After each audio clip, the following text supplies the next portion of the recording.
Bayangkan misalkan kita memiliki sebuah laptop dan kita sudah menginstal beragam service di dalamnya, misalkan service Postgre, Elasticsearch, MySQL, Supabase, dan lain sebagainya.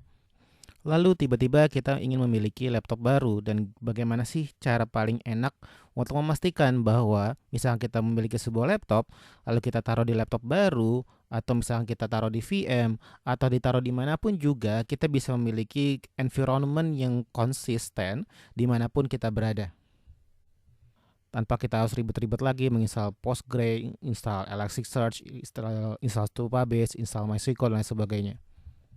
Salah satu cara paling mudah adalah dengan membuat Docker Compose. Di sini kita akan membuat Docker Compose untuk Postgre, MySQL, Supabase, dan Elasticsearch. Kita akan minta aja langsung sama GPT, gara-gara GPT udah cukup pintar masalah ini. Dan kita akan lihat bahwa dia akan mengetikkan dari Docker Compose yang kita butuhkan untuk memastikan bahwa kita memiliki 4 service ini. Sekarang kita buat saja dari satu folder, lalu kita buka folder di text editor. Selanjutnya kita akan buat sebuah file docker compose.yaml. Lalu di dalam file ini kita akan langsung paste apa yang tadi kita telah dapatkan dari GPT.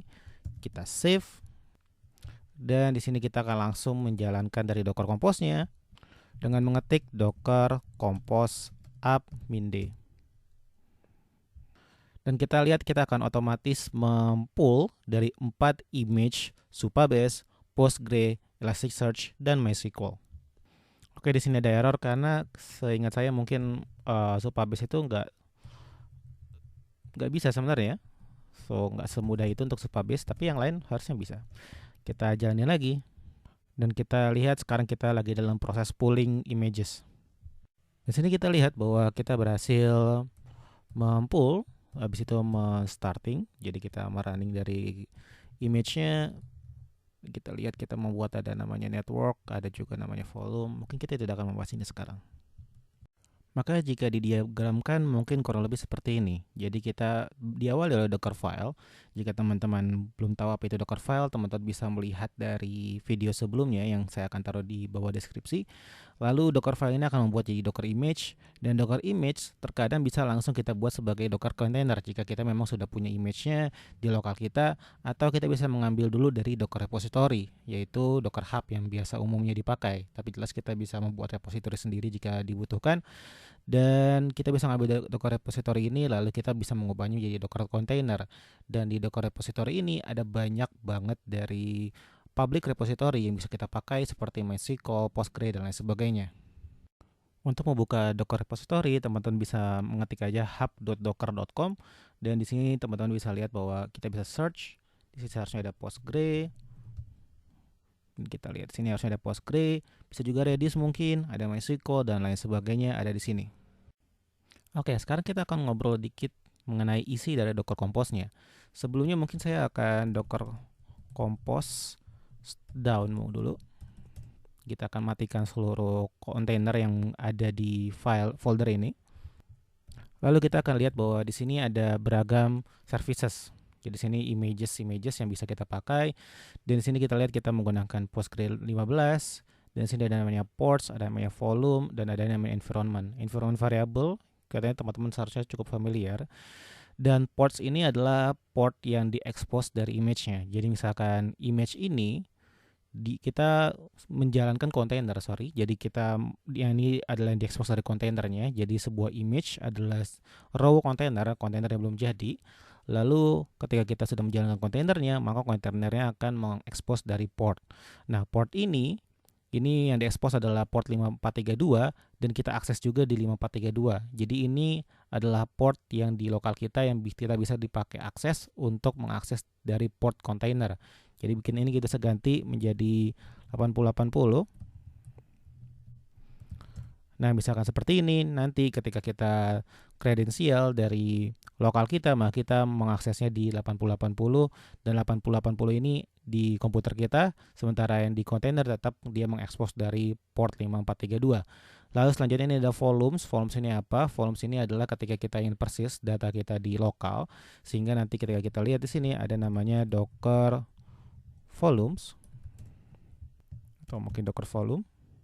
Dan sini kita bisa ls, Di sini kita lihat ada Confico IS data, MySQL data, dan Postgres data yang menandakan bahwa volume-volume dari apapun yang dibutuhkan oleh image ini itu persis ada di lokal kita. Jadi nanti ada cara sendiri, misalkan kita udah punya komputer baru, kita bisa memindahkan volumes dari komputer kita langsung ke komputer baru itu tanpa kita harus banyak konfigurasi lagi. Itu pembahasannya mungkin tidak akan kita bahas sekarang.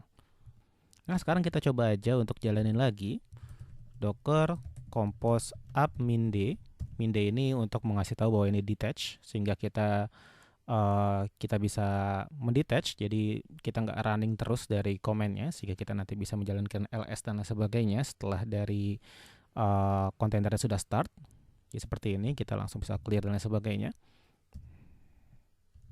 Lalu untuk mengetahui apakah sebuah kontainer sudah berjalan, kita bisa docker compose ls, lebih tepatnya ps kayaknya. Nah, kita lihat bahwa ini kurang lebih dari semua kontainer yang sudah berjalan. Dan di sini khusus untuk kontainer berupa Postgre, kita lihat bahwa dia mengekspos di 5432, diekspos di lokal kita di 8080. Nah, sekarang kita coba aja untuk menjalankan dari command psql masuk ke Postgre dengan kredensial yang udah diberikan di sini. Ada usernya use Postgre, passwordnya Postgre password, dan PostgreSDB-nya my database. Dan di sini kita coba 5432 dulu aja, dan kita tahu bahwa sebenarnya udah nggak bisa seharusnya kan. Kita seharusnya mengakses dari kontainernya dengan mengaksesnya di port 8080. Tapi kita coba dulu aja, dan kita lihat bahwa connection refuse, dan sehingga kita tinggal ganti aja di sini menjadi 8080. Dan kita bisa again, jadi kita bisa mengakses kontainer ini di lokal kita dengan mengaksesnya melalui 8080, sehingga nanti di kontainernya dia sendiri mengeksposnya berupa 5432. So, kurang lebih seperti itu. Gampang bukan? Kita tinggal punya satu Docker Compose, kita cuma perlu install satu hal aja, yaitu Docker itu sendiri. Dan ketika Docker itu sudah diinstal, maka kita bisa menginstal apapun semudah tinggal nambahin lain-lain aja dari Docker Compose YAML ini.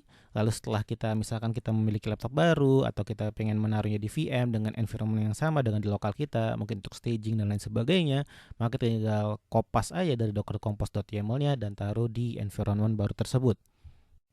Nah, buat teman-teman yang tertarik sama Docker, mungkin juga tertarik nih sama namanya Full Stack Engineer.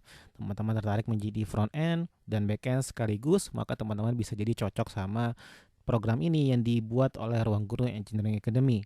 Kita akan belajar mulai dari JavaScript, HTML, kita juga akan belajar mengenai React, bahkan sampai Golang juga. Jadi komplit banget dari front end sampai back end, dan juga kita akan belajar dari basic database. Cara daftarnya gampang banget.